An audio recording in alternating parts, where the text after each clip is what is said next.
இன்னைக்கு நம்ம பார்க்க போகிற செலிபிரிட்டி விஜய் டிவியில் ரீசெண்டாக ரொம்பவே ஃபேமஸாக போயிட்டுருக்க டிஆர்பியில் நம்பர் 1 சீரியலாக இருக்கிற சிறகடிக்கை ஆசை சீரியலோட வில்லியான ரோஹிணியை பற்றி தான். இவங்கள பற்றின ஃபுல் டீட்டெயில்ஸ் தெரிஞ்சுக்கிறதுக்கு முன்னாடி சேனலை சப்ஸ்கிரைப் பண்ணாதவங்க மறக்காமல் சப்ஸ்கிரைப் பண்ணிக்கோங்க. அப்போ தான் நாங்கள் போடுற வீடியோஸ் உங்களுக்கு நோட்டிஃபிகேஷனாக வரும். வாங்க வீடியோக்குள்ளே போகலாம். ரோஹிணி இதுவே அவங்களோட உண்மையான பெயர் கிடையாது. அந்த சீரியல்லே அவங்களுக்கு ஃபஸ்ட்டு உள்ள பெயர் வந்து கல்யாணி தான். கல்யாணியாக அவங்களுக்கு கல்யாணம் ஆகி ஒரு குழந்தை ஆம்பளை பையனும் இருக்காங்க.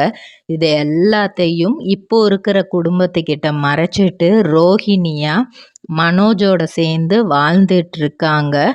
இதெல்லாம் வந்து அந்த குடும்பமே வந்து இவங்க மலேசியாவிலேருந்து வந்தவங்க அப்படின்னு சொல்லிட்டு அவங்க மாமியார் வந்து இவங்களை தூக்கி வச்சு கொண்டாடுறாங்க.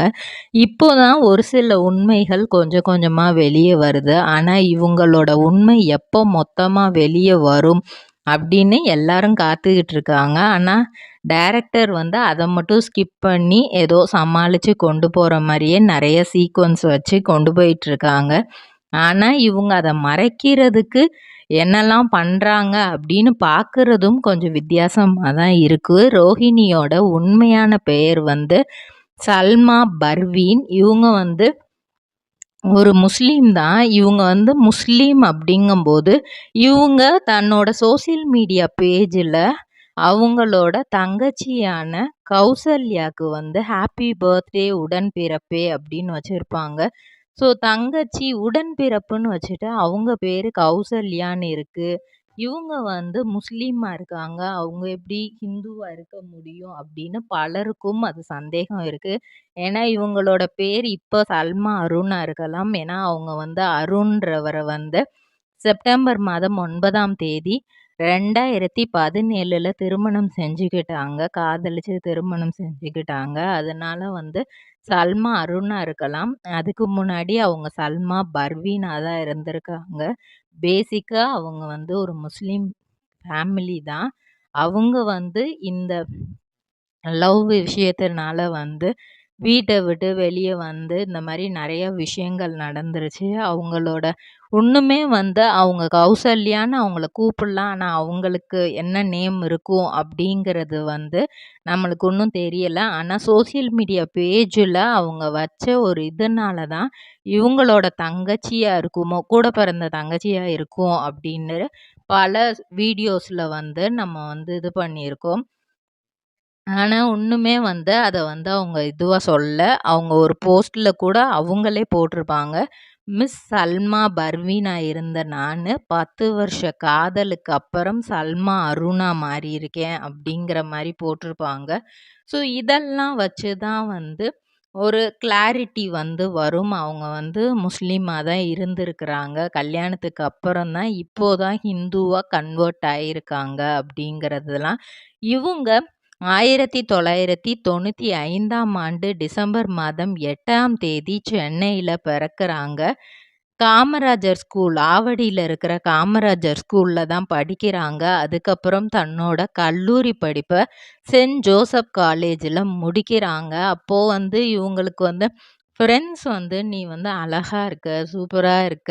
ஏன்னா அப்போ வரைக்குமே வந்து இவங்க வந்து முஸ்லீம் தானே. ஸோ முஸ்லீம் கேர்ள்ஸ்னாலே அவங்க ஒரு மாரி தனியா இதா தெரிவாங்க. நல்லா கலரா இருப்பாங்க.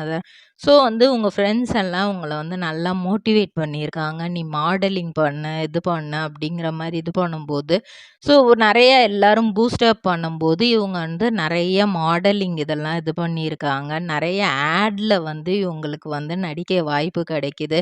பூர்விகா, காம்ப்ளான், போத்தீஸ் இப்படின்னு நெறைய விளம்பரத்தில நடிக்கிறாங்க. அப்படி நடிச்சிட்டு இருக்கும்போது சிவகார்த்திகேயனோட சேர்ந்து தூய்மையை பற்றின ஒரு ஆட், சென்ட்ரல் கவர்மெண்ட்டோட தூய்மையை பற்றின ஒரு ஆட்ல வந்து சிவகார்த்திகேயன் நடிக்கிறாங்க. அவங்களோட சேர்ந்து இவங்களுக்கு நடிக்க வாய்ப்பு கிடைக்கிது. அதோடு சேர்ந்து அதுக்கு அடுத்தே ஆக்டர் பார்த்திபனோட சேர்ந்து ஒரு ஆடும் இவங்களுக்கு வருது. ஸோ இவங்களுக்குள்ளேயே வந்து நம்ம பெரிய ஆக்டர்ஸோட நடிக்கிறோம். கண்டிப்பா நம்மளுக்கு வந்து சினிமால வாய்ப்பு கிடைக்கும் அப்படிங்கிற ஒரு நம்பிக்கை மனசுக்குள்ள வந்து பெருசா வந்துருச்சு. ஆனா அந்த நம்பிக்கை வந்து ஒவ்வொரு ஆடிஷன் போம்போதும், ஒவ்வொரு தடவ ட்ரை பண்ணும்போதும் அவங்களுக்கு அது உடைஞ்சு தான் போயிருக்காம். ஏன்னா எவ்வளோ ட்ரை பண்ணாலுமே எந்த இடத்துலயுமே வந்து சான்ஸ் வந்து "உனக்கு சரியா நடிக்க வரலம்மா. நீ நடிக்க ட்ரை பண்ண. ஆனா உனக்கு நடிக்க வரல." அப்படிங்கிற வார்த்தைய சொல்லி ரிஜெக்ஷன் பண்றாங்க. ஒரு சில இடத்துல வந்து வேற மாரியான அப்ரோச்சஸ்லாம் இருந்து அவங்களுக்கு வாய்ப்பே கிடைக்கல. அப்படி இருக்கும்போது பிரவீன் பென்னட், விஜய் டிவியோட டைரக்டர் பிரவீன் பென்னட் அவர்கள் வந்து பாரதி கண்ணம்மா சீரியல்ல வந்து நீங்க ஒரு ரோல் பண்ணணும் அப்படின்னு கேட்குறாங்க. அந்த டைம்ல வந்து இவங்களுக்கு வந்து நடிக்க முடியாத ஒரு சூழ்நிலை ஏற்படுது.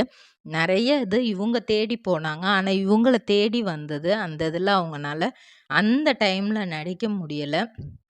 ஃபேமிலியில சில பிரச்சனைகள். அதுக்கப்புறம் நம்ம வீட்டு பொண்ணு அப்படிங்கிற சீரியல் வந்து வந்தது. அதில வந்து நடிக்கிறதுக்கான வாய்ப்பு கிடைக்கும்போது வேகமா ஒத்துக்கிட்டாங்க. ஹீரோயினுக்கு அண்ணியா அதில நடிச்சாங்க. அதே மாரி ராஜா ராணி சீசன் 2ல வந்து சரவணுக்கு அவங்கள வந்து காம்படிட்டரா வந்து எப்படி நம்ம வந்து தோற்கடிக்கலாம்? என்ன பண்ணா வந்து இவரு தோற்கடிக்க முடியும்? அப்படின்னு நெறைய யோசிக்கிற மாரி, அந்த சமையல் போட்டியில கலந்துக்கிறதுக்காக வந்து ஒரு சீக்வென்ஸ் இருக்கும். அதுல நடிச்சிருப்பாங்க. அதுக்கப்புறம் பாரதி கண்ணம்மா சீசன் 2ல வந்து அருணுக்கு டாக்டர் ஃப்ரெண்டா ஏன்னா அருண் வந்து பாரதியா டாக்டரா இருப்பாங்க. அவங்களுக்கு ஃப்ரெண்டா நடிக்கிற வாய்ப்பு வந்து கிடைச்சுச்சு. ஏன்னா வந்து பாரதி கண்ணம்மால 2 குழந்தைங்கள்ல ஒரு குழந்தைக்கு முடியாம போயிரும். அப்போ வந்து அந்த டாக்டரா வந்து சல்மா தான் வந்து நடிச்சிருப்பாங்க. அந்த இடத்துல பாரதிக்கு நெறைய அட்வைஸும் குடுத்துருப்பாங்க. அதுக்கப்புறம் அமுதாவும் அன்னலட்சுமியும் சீரியல் ஜீ தமிழ்ல வந்துச்சு. அந்த சீரியல்ல அமுதாவோட அண்ணியா எப்படிலாம் அமுதாவ வந்து கவுக்கலாம், அமுதாவ வந்து படிக்க வைக்கக்கூடாது, சொத்துல பங்கு கிடைக்கக்கூடாது, அவங்க அப்பா கிட்ட இருந்து பிரிக்கணும். இப்படி பல விஷயங்கள் அவங்க தங்கச்சியோட சேர்ந்துக்கிட்டே இவங்க வந்து பண்ணுவாங்க. பொதுவா வந்து அண்ணி பண்றது வந்து கேஷுவல் தான். ஆனா கூட பிறந்த தங்கச்சியே அந்த சீரியல்ல பண்ணியிருப்பாங்க. ஸோ, அதனால தான் அந்த கதை வந்து கொஞ்சம் வித்தியாசமாவும், சுவாரஸ்யமாவும் கொஞ்சம் நல்லாவே ஓடுச்சு. அதுக்கப்புறம் தான் இவங்களுக்கு வந்து சிறகடிக்க ஆசை சீரியல் வாய்ப்பு கிடைக்கிது. இதுவும் வந்து அதே மாரி தான் இருக்கும். ஹீரோவோட அண்ணனோட ஒய்ஃபு அந்த மாரி அப்படிதான் ஃபர்ஸ்ட்டு யோசிச்சிருக்காங்க. அதுக்கப்புறம் கதைய வந்து ஒண்ணொண்ணா வந்து டைரக்டர் குமரன் அவர்கள் சொல்லும்போது தான் வந்து ஃபர்ஸ்ட்டு வந்து ஐயோ! இது நம்ம ஒரு கல்யாணத்த மறைச்சு இன்னொரு இது நம்ம பண்ணக்கூடாது. அப்படிங்கிற மாரி இது என்ன ரோல் இப்படி இருக்குன்னு யோசிச்சிருக்காங்க. அதுக்கப்புறம் இதில நடிச்சா நம்மளுக்கு அடுத்தடுத்து வாய்ப்பு இருக்கும் அப்படின்னு எதிர்பார்த்து தான் இதில வந்து நடிக்க ஆரம்பிக்கிறாங்க. அப்படி நடிச்சு இப்போ வந்து பெரிய அளவுல இருக்காங்க. இவங்களுக்கு ஒரு ஆண் குழந்தையும் இருக்கு. 2018ல பிறந்தது ஆரவ். இவங்க ஹஸ்பண்ட் அருணும் சேர்ந்து இப்போ ரீசென்ட்டா தான் புதுசா ஒரு காரும் இவங்களுக்காக வாங்குனாங்க. எந்த இடத்துலயுமே அவங்க ஹஸ்பண்ட வந்து அவங்க பெருசா வந்து எக்ஸ்போஸ் பண்ணியிருக்க மாட்டாங்க. எந்த ஃபோட்டோஸும் அவங்களோட ஃபோட்டோஸ் எதுவும் போட்டிருக்க மாட்டாங்க. அதனால பலரும் வந்து நினைக்கிறது என்னன்னா, இவங்க ஹஸ்பண்டோட இல்ல. இவங்களும் இவங்க ஹஸ்பண்டும் பிரிஞ்சுட்டாங்க. இவங்க ஏன்னா நெறைய போஸ்ட் வந்து பொதுவா வந்து அவங்க பையனோட மட்டும் தான் அவங்க போடுவாங்க. ஹஸ்பண்டோட வந்து போட்டதே இல்ல. அதுக்கப்புறம் இந்த மாரியெல்லாம் ரூமர்ஸ் வரவும் தான், அவங்க ஹஸ்பண்டுக்கு வந்து பர்த்டே விஷ் பண்றது, அவங்கள வச்சு அவங்களும் இவங்களும் இருக்கிற மாரி நெறைய சாங்ஸ் போடுறது, இந்த மாரி எல்லாம் பண்ணாங்க. ஸோ ஒரு இன்டர்வியூல கூட சொல்லியிருப்பாங்க. என் ஹஸ்பண்ட் அருண் வந்து இப்பவும் என் கூட தான் இருக்காங்க. நாங்க லவ் மேரேஜ் தான். இன்னுமே கிட்டத்தட்ட இப்போ 10 இயர்ஸ் ஆச்சு. 2014ல நாங்க ஸ்டார்ட் பண்ணோம். இப்போ 10 இயர்ஸ் ஆச்சு. இன்னுமே நாங்க அதே லவ்வோட தான் வந்து இருக்கோம். வெளிய எக்ஸ்போஸ் பண்றது ஒரு சில விஷயம் தான் பண்ண முடியும். எல்லாத்தையும் நம்ம பண்ணணும். நம்ம பர்சனல் எல்லாத்தையும் எக்ஸ்போஸ் பண்ணணும்னு அவசியம் கிடையாது. அதனால நான் பெருசா பண்றது கிடையாது. ஆனா, இப்போ எனக்கு வந்து நெறைய பேட் கமெண்ட்ஸ் வந்து வருது. சீரியல் இருந்தும் சரி, என்னோட பர்சனல் லைஃப் பத்தியும் நெறைய பேட் கமெண்ட்ஸ் வருது. ஸோ, அதுக்காக தான் நான் இப்போ என்னோடது நான் இதுதான், இப்படிதான் நாங்க அப்படிங்கிறத நான் எக்ஸ்போஸ் பண்றேன் அப்படின்னு நெறைய இடத்துல அவங்க தெளிவுபடுத்தியிருக்காங்க. உண்மையில சிறகடிக்க ஆசையில வந்து இவங்க வந்து அவங்களோட பொய்ய மறைக்கிறதுக்காக பல பொய்கள் சொல்றாங்க. அதாவது அது ஸ்டோரி லைனே எப்படின்னா, ஒரு பொய்ய மறைக்கிறதுக்கு நம்ம பல பொய்கள் வந்து சொல்லிக்கிட்டே இருப்போம் அடுத்தடுத்து. அப்படிங்கிறது தான் அந்த இடத்துல வந்து கதையா கொண்டு வந்திருக்காங்க. அப்பா வந்து இறந்துட்டாரு ஆக்சுவலா. ஆனா, இப்போ வந்து மலேசியால அப்பா இருக்கிறாரு. அந்த அப்பா இறந்துட்டதா வந்து கொண்டு வந்து கிட்டத்தட்ட வந்து இப்போ பேய் புடிச்சிருக்குன்னு அந்த வீட்ல இவங்களுக்கு பேய் புடிச்சிருக்குன்னு நெனைக்க ஆரம்பிச்சுட்டாங்க. அந்த அளவுக்கு இவங்க ரொம்பவே சூப்பரா நடிச்சிட்டு இருக்காங்க. ஒவ்வொரு விஷயத்தையும் மறைச்சுக்கிட்டு இருக்காங்க. டைரக்டர் என்ன மாரி சொன்னாரோ, அதே மாரி இவங்க பெஸ்ட்டா பண்ணிட்டு இருக்காங்க.